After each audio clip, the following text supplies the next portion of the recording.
Sebelum 12 hari itu dikubur, tolong kuburannya digali kembali. Jadi anggota badannya terus dipisah. Dari kepala, tangan, dan kaki terus dikubur terpisah. Dianggap orang sudah mati, ilmunya udah mati juga. Ternyata tidak. Nah, jadi pas ke-13 harinya itu didatangin, kuburannya sudah hancur. Di situ ada satu anjing yang dirobek. Jadi anjing tuh di sini tuh dirobek, ditangkap, kerak, dirobek tajam itu. Itulah dari kakek saya tadi, aku bilang dia bangkit tuh jadi hantu. Sampai sekarang tuh jadi hantunya hantu Tembalu. Gitu. Dan dia menyatu sudah sama alam itu. Tapi kita nggak tahu nyatu sama alam-alam yang seperti apa, kita nggak tahu. Tapi di sana masih sampai sekarang tuh masih gentayangan, masih ada jejaknya tuh, masih ada. Jadi belum bisa dibereskan ya? Belum bisa, karena Masih nggak, gentayangan begitu. masih gentayangan. Kalau di sana, kalau misalkan kita berburu malam itu kita bisa ngelihat jejaknya.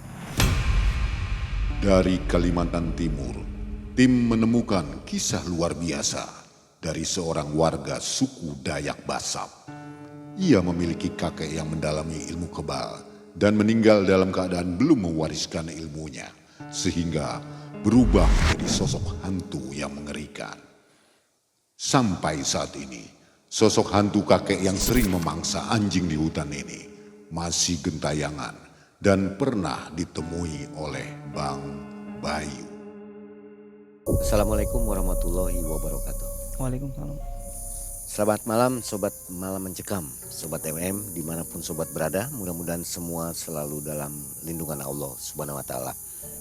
Baik, malam hari ini Mang Ai masih berada di Kalimantan Timur, Samarinda ya, beserta tim yang akan menguak misteri Kalimantan Timur. Di depan kita sudah ada namanya Bang Bayu. Kenalan dulu ya Bang Bayu ya. Ya, siap Bang. Apa kabar Bang Bayu? Baik Bang. Bang Bayu ini aslinya dari mana? Dari Sangkulirang, Kutai Timur. Kutai Timur, Iya. Sangkurilang ya, Iya, atau Sangkurilang. daerah Berau itu? Iya, perbatasan antara Berau sama Samarinda. Dengan Samarinda. Dan Bang Bayu adalah seorang suku Dayak Basap ya? Iya betul, Tadi. Dayak Basap. Boleh jelasin sedikit suku Basap ini berada di mana dan bagaimana tentang adatnya yang ada di sana? Kalau Dayak Basap ini adanya di Kutai Timur, Sangkulirang. Itu untuk Dayak Basap itu banyak sekali beragam suku. Sama juga bahasanya Dayak Basap. Nah, kalau orang dari luar itu mendengar suku Dayak Basap, mereka sudah takut. Karena orang Dayak Basap itu disegani. Pertama, satu, dia keras. Terus kalau misalkan kita tidak suka sama orang, kita bisa jadikan dia teman, tapi sampai di hutan kita ajak ke dia hutan, kita bisa bunuh dia. Gitu. Jadi orang tuh takut karena orangnya memang keras. Jadi nggak peduli yang namanya teman, saudara, kalau dia sudah benci, dia akan. Sampai sekarang? Sekarang udah nggak lagi. Bagaimana situasi kondisi daerahnya? Sudah maju sekarang? Untuk sekarang alhamdulillah dan puji Tuhan juga, belum, orang sudah maju, sudah ada listrik. Kalau dulu belum ada sama sekali. Dan itu kan masih hutan. Namanya kita di pedalaman hutan belantara. Dan untuk sekarang ini udah ada kemajuan, sudah ada perkebunan sawit juga, ada juga beberapa perusahaan yang masuk ke sana. Jadi udah lumayan maju. Baik, Bang Bayu, sekarang ini aktivitas apa nih? Aktivitas untuk sekarang ini cuman usaha sama buat konten juga. Wah, konten kreator juga nih. Iya, siap. YouTube ya? Iya, Bang. Apa nama YouTube-nya? Nama YouTube-nya Bayu Wahyudi. Bayu Wahyudi. Tentang apa ini? Kita explore terus menjelajah hutan. Ini cari-cari hantu juga ya? Iya, benar. Nah, sobat silakan kepoin channel YouTube-nya Bang Bayu. Baik, hari ini Bang Bayu akan berkisah kepada kita tentang sebuah kisah nyata yang ada di Berau. Ini terjadi pada kakeknya ya? Iya. Kakeknya Kakek. Bang Bayu ini. Jadi kakeknya itu punya ilmu kebal. Iya, betul. Ya, kira-kira. Dan sampai saat ini tidak meninggal. Seperti itu. Sudah meninggal. Sudah meninggal. Sudah meninggal, cuman dia jadi makhluk. Berubah menjadi makhluk. Iya. Karena efek dari ilmu tadi, efek dari ilmu tadi. Oke. Baik, kita akan dengarkan bersama, nonton bersama sampai akhir video. Ini menarik, kisah dari Berau, Kalimantan Timur ya. Malam mencekam, semakin malam semakin mencekam. Bang Bayu.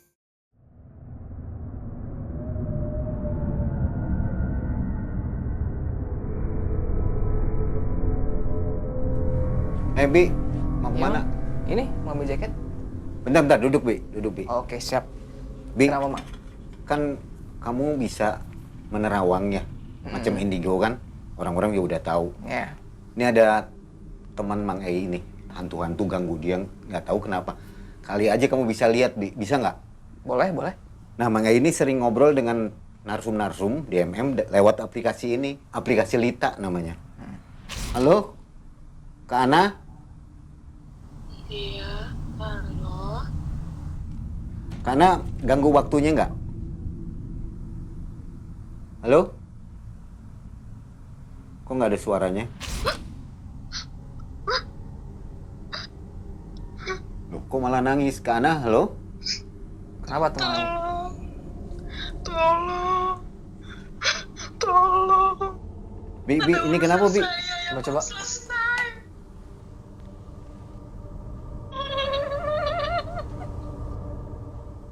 Halo?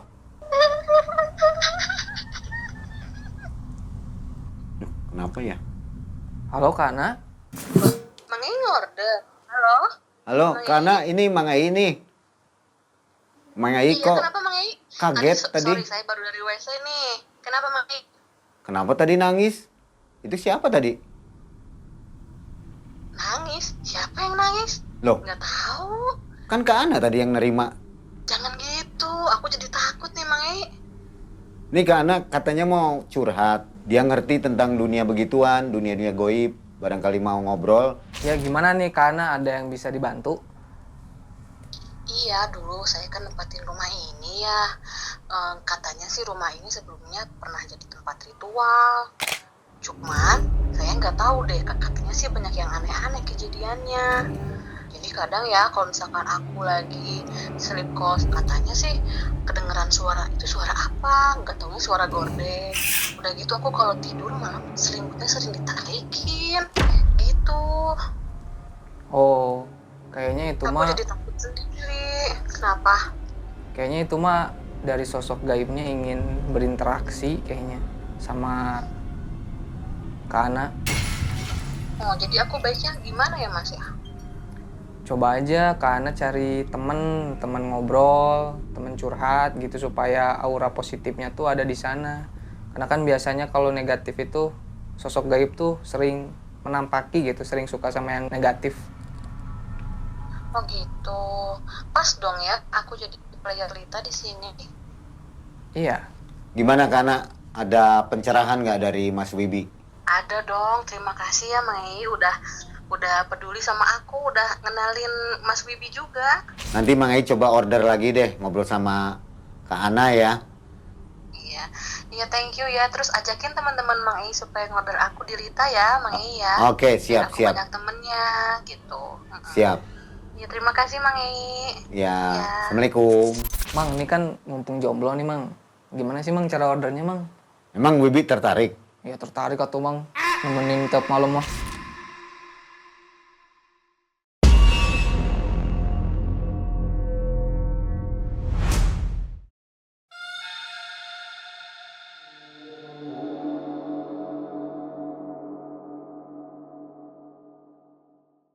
Begini Mang Ai, jadi saya punya kakek tuh di kampung. Kakek saya tuh menganut ilmu, bilang orang juga ilmu kebal. Pertama satu untuk disegani orang dan kedua untuk merampok. Dulu lagi rame-ramenya tuh sarang burung. Jadi merampok sarang burung tuh bukan sarang orang yang udah jadi terus dirampok, bukan. Jadi sarang burung itu di hutan. Nah, jadi kalau dulu itu di tempat saya sana di Sangkulirang itu orang lagi rame-ramenya berburu sarang hutan di hutan, di lubang-lubang batu seperti itu. Burung walet. Iya, burung walet itu. Itu nggak ada pemiliknya. Nggak ada karena dia di hutan. Kenapa disebutnya merampok? Merampok ya karena misalkan kayak Amang yang ketemu duluan, nah terus saya kedua, otomatis punyanya Amang kan. Oh, Nah, siapa yang duluan? iya, siapa yang duluan itu yang dapat. Heeh. Nah, karena kakek saya ini prinsipnya itu dia harus tetap hidup, akhirnya menggunakan ilmu itu. Tapi dengan sekuensi tadi, meninggalnya dia harus jadi makhluk. Dan makhluk itu kalau digambarkan itu secara visual itu sulit. Dia tidak juga gaib, tapi nyata. Tidak bisa dibuat sama orang yang biasa. Gitu. Yang bisa membuat itu hanyalah anggota keluarga. Kayak gitu. Nah, jadi disitulah kakek saya tuh menggunakan ilmu itu untuk menjaga diri supaya juga disegani orang. Di balik itu kakek saya ini orangnya pemarah. Mau istri, suami, istri, anak itu habis dimarahin gitu. Karena ilmunya memang Panas bawaan. panas. Iya, bawaannya panas. Jadi suka marah-marah kayak gitu. Dan semasa hidupnya tuh dia memang istrinya nggak tahan kayak gitu, marah-marah segala macam kan. Nah, dari ilmu itulah dia disegani orang dan dia bisa berkelana ke hutan kemanapun dia sendiri, nggak ada teman. Dia masuk ke hutan-hutan rimba itu tanpa Google Maps, dia tembus kembali pulang. Itu dia berbulan-bulan di hutan tuh nggak masalah, tembus lagi dia pulang gitu. Karena yang tadi berburu sarang burung. Nah, ilmu yang digunakan tadi tuh ya untuk berkelahi, itu ditimpa, diapain tuh nggak masuk gitu. Iya, nggak mempan di badannya. Bahkan orang pakai senjata kaliber yang isinya 12 itu ditembak itu nggak masuk gitu. Nah, jadi pas dia ini gunakan ilmu itu semasa hidupnya tuh dia suka marah-marah sama keluarga segala macam, akhirnya itu dia mengalami suatu musibah, sakit. Nah, dah sakit itu dia nggak bisa bangun, nggak bisa ngapa-ngapain, pokoknya dia kayak lumpuh gitu. Waktu itu Bang Bayu usia berapa? Waktu itu usia saya waktu itu umur sekitar 13 tahun karena saya masih SMP? ya tuh. Nah, disitulah saya ngelihat kakek saya tuh seperti itu orangnya, suka marah-marah.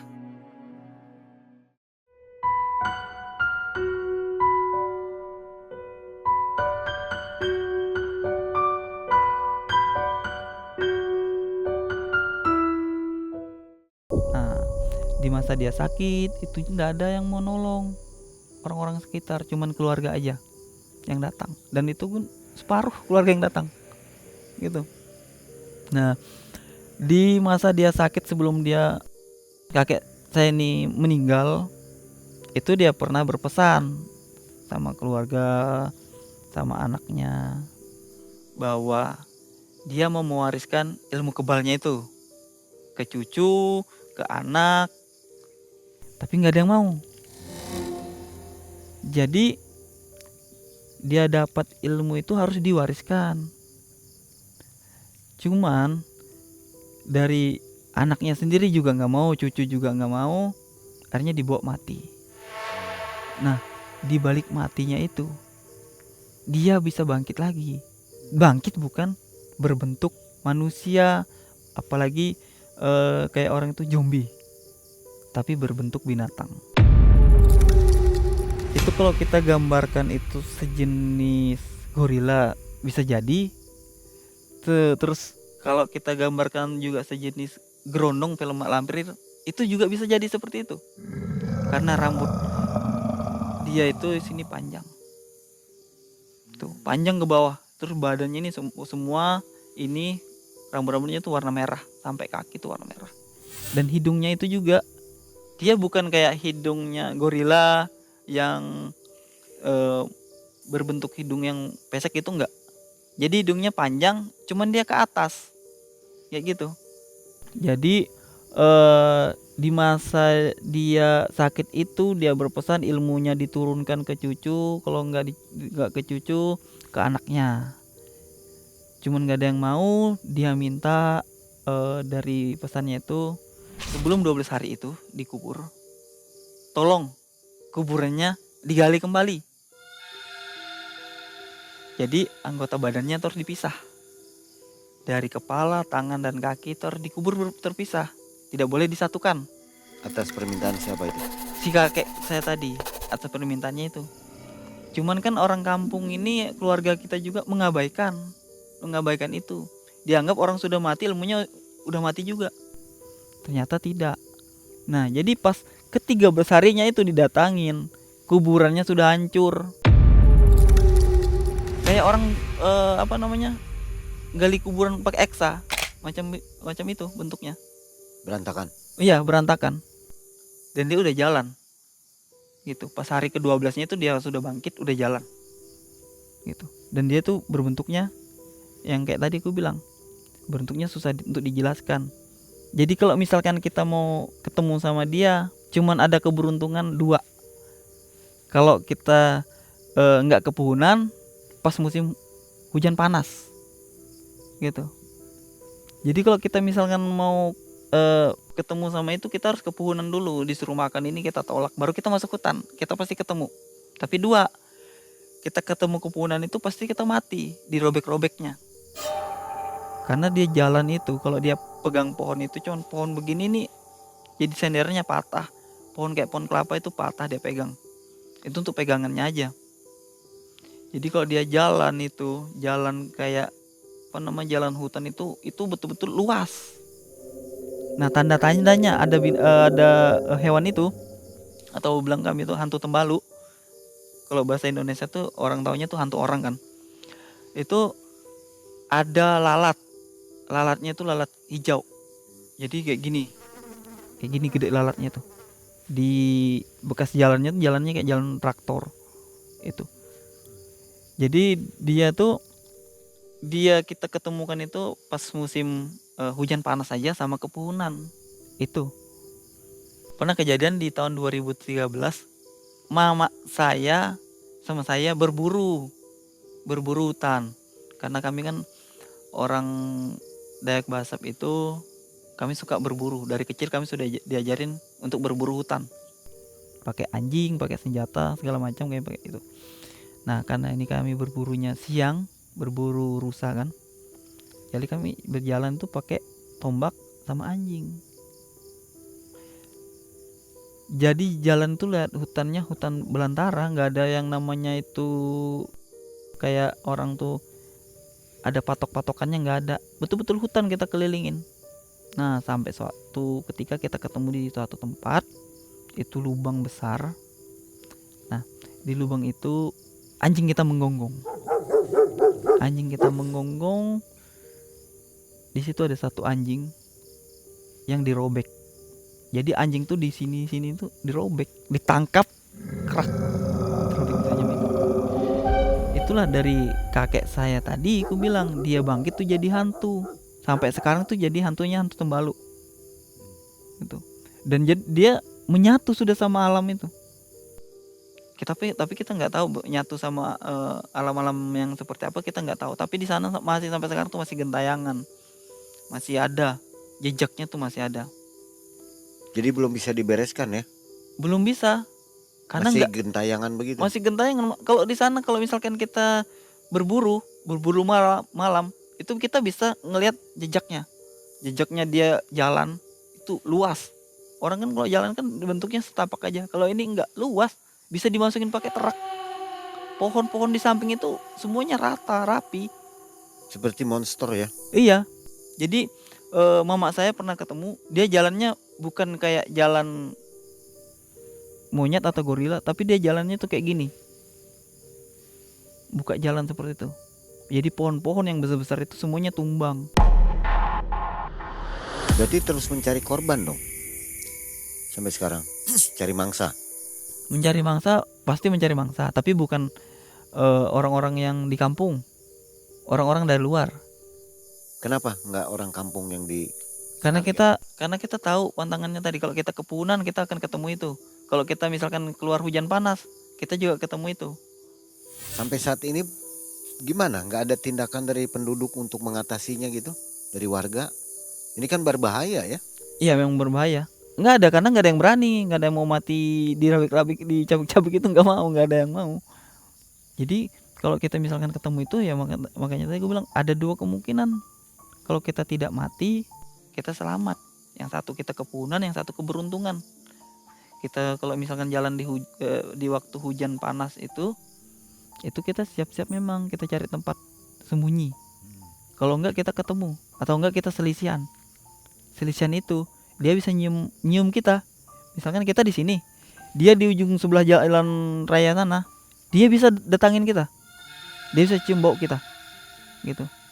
Kalau dia sampai ketemu kita nggak bisa lari. Dari ujung kepala sampai ujung kaki tuh kita nggak bisa ngapa-ngapain, gerak nggak bisa, lemah urat. Dia tidak peduli mau anaknya kah, mau siapa, tetap dia makan, dia robek gitu. Karena pernah di tempat saya itu kejadian. Jadi ini bukan berbicara tentang suku, tapi ada orang dari luar, orang timur. Jadi si istri tadi ini masak di rumah, si suami di ladang.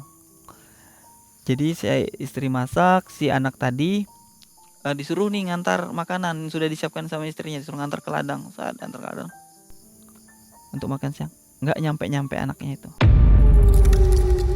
Nah karena makan itu panas. Nah di tempat kita nggak boleh yang namanya makan panas. Bawa makan panas ke hutan tuh nggak boleh. Gitu. Kita bisa sakit. Ada yang namanya tuh kalau di tempat kami tuh hantu. Nggak tahu kalau di bahasa Indonesia nggak tahu, tapi kalau nama kampung kami itu hantu lawa. Jadi hantunya itu nyumpit. Jadi misalkan kalau Amang nih ke sana bawa makanan panas, nasi goreng, lihat pinggir hutan, Amang nggak langsung sakit. Nyampe rumah selamat. Tapi sakit nanti pas sampai rumah. Sakitnya di sini, bagian sini, gerak nggak bisa, noleh gini nggak bisa. Jadi itu pantangannya kalau di sana. Nggak boleh kita bawa makanan panas, apalagi kalau kita misalkan masakan yang panas kayak daging segala macam tuh nggak boleh. Kita tinggal sungai aja nggak boleh. Gini kita masak di rumah, masak daging misalnya, kita ketinggal sungai, nggak boleh. 3 hari waktu hidup udah meninggal. Itu banyak kejadian di sana. Itu pasti ya? Bukan lagi pasti, sudah benar-benar nyata. Dan meninggal itu bukan orang-orang kampung kami, karena orang kampung kami kan orangnya udah tahu pantangan di sana seperti apa. Jadi yang meninggal di sana tuh banyak orang luar, macam orang timur, orang Bugis, orang Jawa. Nah itu. Walaupun mereka sudah lama di sana, tapi kalau mereka melanggar pantangan itu, yang dilarang bawa ini bawa itu segala macam, itu pasti dapatnya meninggal. Nggak ada obat-obatan, nggak ada yang bisa nyembuhin. Gitu. Makanya di sana tuh paling angker. Gitu. Meskipun kita kajian ilmu kebal, tetap meninggal, nggak bisa. Iya, walaupun kita punya untalan tetap meninggal. Gitu. Apalagi kalau kita punya untalan kayak seperti kakek saya tadi, punya untalan kuat, tahan ditembak segala macam itu. Ya kalau dia melanggar itu ya tetap dia meninggal. Sakit itu 3 hari, dia punya jangka waktu udah meninggal. Itu diambil oleh siapa meninggalnya? Diambil oleh orang-orang yang di sana, yang menunggu di sana. Karena di sana di tempat kami itu ada 2 kampung. Di tempat mama saya sama bapak saya, karena orang tua saya kan udah pisah.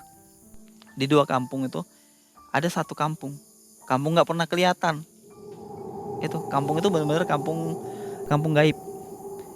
Macam inilah, macam hutan inilah.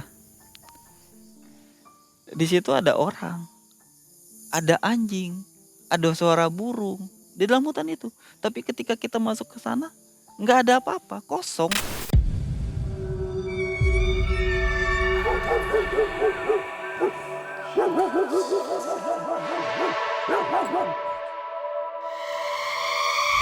Jadi kalau di tempat saya tuh, kalau kita mau ke suatu daerah disuruh makan atau suruh nyicip, ya kita harus ikutin peraturan di sana. Kalau enggak kita yang bahaya, kita yang sakit dibuatnya. Sakit bukan sakit lagi demam menggigil, langsung 3 hari kita punya jangka waktu mati. Kapan korban terakhir? Korban yang terakhir itu udah lama sih, itu nggak tahu, aku lupa itu 2000 berapa, itu yang orang timur tadi itu. Tapi nggak rutin ya, nggak selalu dapat korban gitu. Enggak rutin. Nggak rutin selalu dapat korban, karena yang tadi harus kepunan dulu. Kalau nggak kepunan ya keberuntungan. Waktu hujan panas ketemu, nah baru kita bisa jumpa itu. Oh, kalau biasa-biasa saja nggak ada. Enggak. Walaupun kita sendirian masuk hutan tuh nggak ada. Kecuali kita kepunan. Sama hujan panas. Nah kalau hujan panas itu kita nggak bisa jalan. Kita harus mencari tempat teduh. Bagaimana supaya cara kepuhunan itu? Cara kepunan itu kayak kita misalkan mau suruh bikin kopi, kita nggak bikin, nanti aja gitu. Kita mau masuk ke hutan, itu bisa kita ketemu. Kalau nggak kita masak ketan. Nah itu masak ketan sana pantangannya begitu juga. Misalnya, coba aku masak ketan dulu, nah kita makan gitu kan. Oh nanti aja, mau masuk dulu ke hutan. Nah itu cepat ketemu. Temu ya. Iya, itu pasti ketemu. Ketemu itu ya kita tidak bisa memastikan itu selamat atau tidak. Itu pasti ketemu. Kalau kita di jalan-jalan luas mungkin kita bisa lari. Kalau di hutan mungkin kita nggak bisa lari karena lebih kuat dia. Jalannya aja kayak jalan traktor, kayak bekas jonder kayak gitu. Udah nggak ada obatnya ya, penangkalnya. Penangkalnya cuma satu, yang bisa membunuh dia tuh anggota keluarganya. Kalau nggak anaknya ya cucunya, itu aja. Cuman sejauh ini nggak ada yang mau, nggak ada yang berani juga. Makanya sampai sekarang ini kita punya keluarga itu nggak ada lagi yang namanya ilmu kebal segala macam, nggak ada. Kalau dulu tuh ada. Jadi masing-masing setiap kampung tuh punya ilmu. Mulai dari ilmu ilmu ranting kayu. Itu ranting kayu kita buang, setiap jalan kita lewat pinggir sungai kita buang, dengan masing-masing kita punya mantra. Itu ada. Tujuannya gini, misalkan nih Amangnya mau ke Samarinda, saya juga mau ke Samarinda, tapi saya masih di belakang. Jalan kaki lah, si Amang tadi sama-sama jalan kaki kan mau ke Samarinda. Dia bilang nanti saya nyusul. Amang tembus jam 6 sore. Dia jam 12 siang sudah di rumah. Itu. Jadi setiap kampung tuh orang-orangnya masing-masing punya ilmu. Ilmu kebal segala macam itu punya. Nah, yang susah ditanggulangin tadi ya itu ilmu punya kakek saya, ilmu kebalnya itu, karena tujuannya satu, disegani orang sama merampok.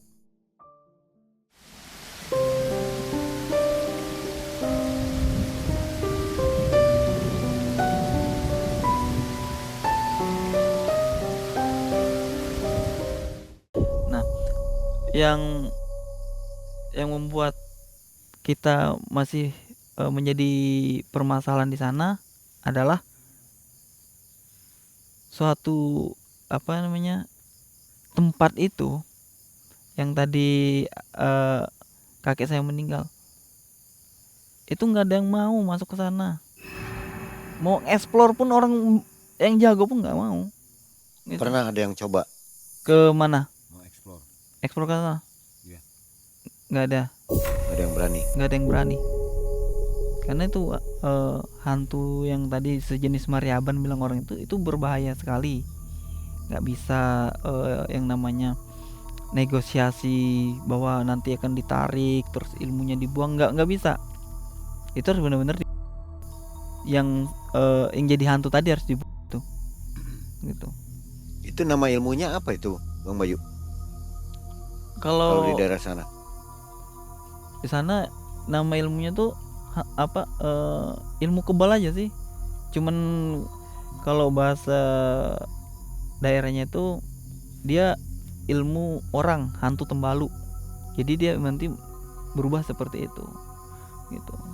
Karena itu hantunya tadi bisa ngejar, makanya di sana tuh orang tuh harus antisipasi untuk masuk ke sana. Kalau mau explore segala macam atau berbuat seperti kita nih buat konten kayak gini harus hati-hati. Karena dia pertama, kalau orang di hutan itu nyalakan api supaya binatang buas atau hantu itu takut, ini enggak. Kalau kita nyalakan api unggun, itu malah dia datang. Karena dia suka yang hangat-hangat. Karena dia tinggalnya di lubang batu kan. Jadi kalau misalkan seperti itu, ya kita nyalakan api kecil aja, nggak usah nyalakan api gede, api yang kecil aja. Kalau enggak kita yang didatanginnya. Kita didatangin ini kepunan tidak kepunan, kalau dia sudah kita ketemu dia, kita tetap dimakannya, dirobeknya. Gitu. Itu robek-robeknya itu dimakan, nggak ada lagi sisa yang namanya yang tulang nggak ada, itu habis ditelan semua gitu. Iya, tinggal darah aja yang tersisa, nggak ada yang namanya tulang disisakan, ini nggak ada. Di Sangkulirang, kecamatan Sangkulirang, kampungnya Tepentrap. Jadi memang di hutan itu banyak juga hantu yang selain itu. Jadi 2021 saya pulang kampung, saya berdua sama adik saya ini pergi berburu. Jadi kan kalau dari sini ke kampung saya itu perjalanan kalau pakai motor kita sekitaran 8 jam. Kalau pakai mobil kita 9-10 jam. Jadi saya sana tuh pulang biasanya sering kan lihat darat nih motor, pakai motor. Sampai sana saya berburu di hutan. Di hutan ini bapak saya tidak cerita kalau hutan itu pernah terjadi tragedi. Jadi ada anggotanya perusahaan sawit lagi menggarap gunung, itu gunung digarap pakai alat berat, yaitu bulldozer. Yang satunya nih macet di atas gunung, satunya di bawah, ya kan, bawah lagi parkir. Kontraktornya yang di atas itu, yang operatornya tadi lagi yang di bawah tuh operatornya lagi baikin baut-baut. Nah tiba-tiba mobil dari traktor dari atas tadi itu jatuh ke bawah, longsor kayak gitu. Jadi si operator yang tadi itu yang bagusin itu kejepit, jadi hancur kayak lempeng kayak gitu, dia hancur. Iya, remuk, hancur. Akhirnya dipulangkan dia ke, kalau nggak salah ke Jawa atau Sulawesi, itu dipulangkan dia ke sana. Nah sebelum kejadian itu ternyata malamnya itu udah ada hal-hal yang aneh. Eksa itu dalam keadaan mati, tidak ada kunci tapi nyala sendiri. Lampunya tuh kedap-kedip, dicek sama wakar, didatangin, nggak ada orang tapi nyala. Sampai wakarnya tuh 2 hari aja dia jaga, berhenti karena nggak sanggup. Bukan orang kampung, itu orang luar, jadi nggak sanggup. Tiba-tiba kejadian dari situlah yang menimpa orang tadi, operatornya tadi itu. Nah kami tadi ini yang mau berburu tuh tidak tahu bahwa pernah terjadi tragedi itu. Masuk kami ke hutan itu, kalau kita masuk ke hutan tuh sekitar jam 7 jam 8 tuh masuk hutan. Itu banyak binatang tuh, kancil, rusa, babi tuh banyak. Pas satu jalur kita baru bekasnya, tapi kita tidak jumpa.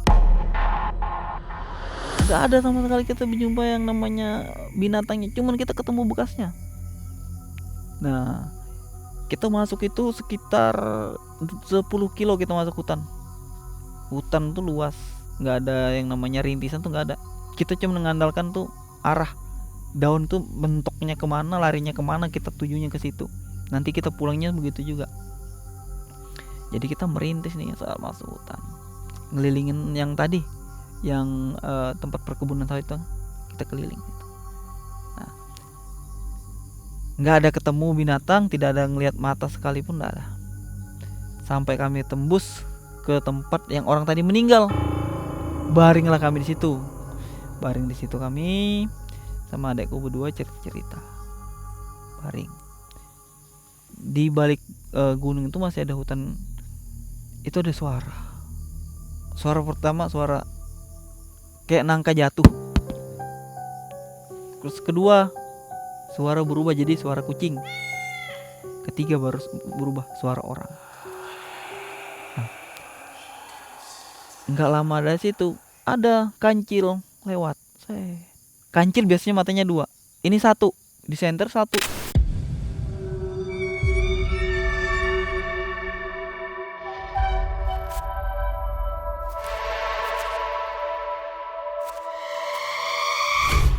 kita senter, ikutin, masuk dia ke sebelah gunung. Jadi lihat semak-semak tuh masuk gunung sebelah, diliatin bekas kakinya cuman satu gitu. Akhirnya di situ kita sadar, oh bukan hewan betulan, hewan jadi-jadian. Akhirnya kita cepet-cepet prepare pulang. Tapi kita sempat diteror sama pertama suara ketawa tuh, kayak nangka jatuh tadi tuh. Nah pas kita mau pulang itu ada suara di balik bukit, kan gunung kayak gini, di sebelah sini ada gunung ya, tempat orang meninggal di bawah sini tempat kita baring istirahat tuh. Ada suara di sebelah gunung itu, suaranya itu di situ tidak ada kampung, tidak ada pemukiman warga, tidak ada. Udah tengah malam, jam 1, ada di situ suara, di balik gunung tuh ada suara rame, suara musik, terus suara ayam berkokok, terus ada juga suara orang ajan. Itu besok paginya saya cerita sama bapak, kami berburu, temen udah dapat gitu kan. Beburunya di mana? Di perkebunan sawit di pinggir hutan. Nah bapak saya bilang, loh kemarin sudah kita masukin sana, banyak binatangnya, tapi tidak bisa didapat. Kita selalu selisihan. Sudah ngatur jamnya dari jam 7 sampai jam 8 nggak ada. Dari jam 10 sampai jam 1 nggak ketemu juga. Tapi ada baru lewat, baru aja lewat. Jadi bilang bapak saya nggak bisa didapat itu. Barang itu nggak bisa didapat. Hewan-hewan di situ nggak bisa didapat. Karena memang gaib.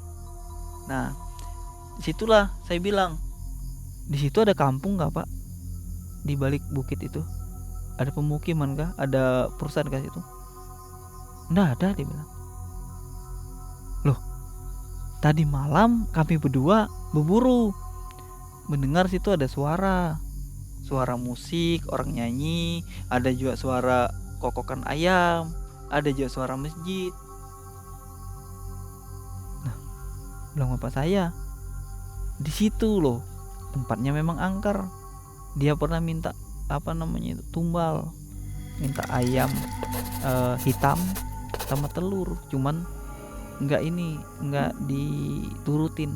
Akhirnya yang si korban tadi itu yang jadi tumbal gitu. Orang-orang di situ kan tidak setuju karena di kampung kami itu ya kayak tadi aku bilang ada 2 kampung, dan yang satunya tuh kampungnya tidak kelihatan, nggak bisa kelihatan sama orang-orang yang biasa gitu. Dan di situ kita nggak bisa bilang itu kalau kita disuruh ini jangan, nggak bisa, kita harus lakuin.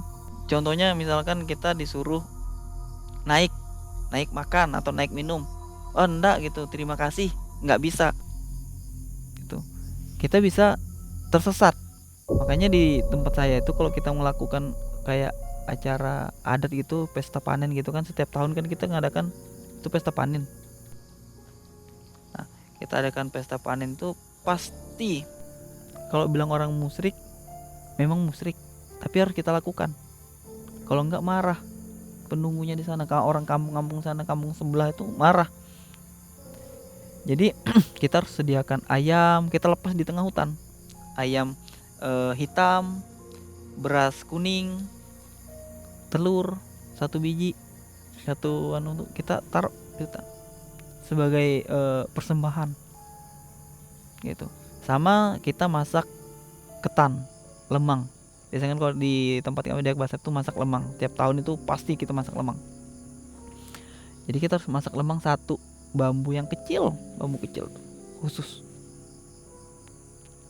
Itu percaya tidak percaya, bambu itu yang kecil itu kita belah, sebelahnya sudah hilang, sudah disayat rapi, sudah hilang.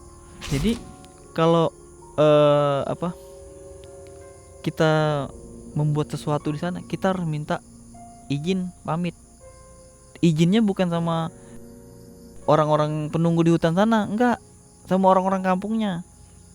Karena orang yang di yang di hutan-hutan, orang-orang yang gaib di sana, dia tidak peduli. Karena peraturan itu ditinggalkan dari dari turun menurun. Jadi kita sebagai anak-anaknya ini kita hanya bisa menyampaikan bahwa kalau misalkan kamu ke sini, kamu harus seperti ini, kamu masuk hutan ini, kamu harus lakukan ini gitu. Nggak bisa kita langsung misalkan kayak orang-orang tuh masuk ke satu tempat atau suatu rumah terus kayak nek izin ya, nggak gitu. Kita izinnya sama orang-orang sana atau yang tahu memang tentang mitos atau pantangannya gitu. Kalau kita udah tahu kita aman, tapi kalau kita nggak tahu kita nggak aman.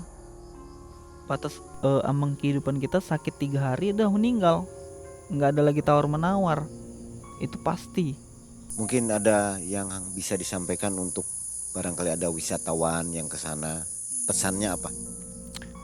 Ya kalau misalkan ada orang-orang dari luar yang mau jalan ke sana, kita harus menghargai budaya mereka dan aturan mereka di sana. Karena kalau enggak, ya yang menerima kita sendiri, menerima sakit segala macam itu kita sendiri.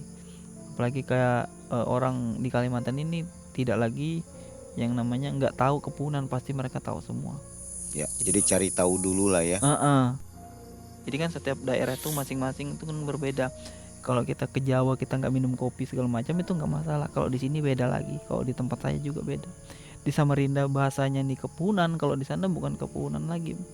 Jadi masing-masing setiap daerah tuh berbeda. Jadi yang perlu kita cari tahu itu cara tata aturannya untuk kita bertamu. Oke. Jadi di mana bumi dipijak, di situ langit dijunjung ya. Iya, siap, Bang. Baik, Gitu. Bang Bayu, terima kasih atas kisahnya. Oke, Sudah siap. berbagi di Malam Mencekam. Kita akan tunggu kisah dari Kalimantan Timur yang lainnya. Akhir kata, Mang Ai dan tim undur diri dari Kalimantan Timur. Assalamualaikum warahmatullahi wabarakatuh. Waalaikumsalam.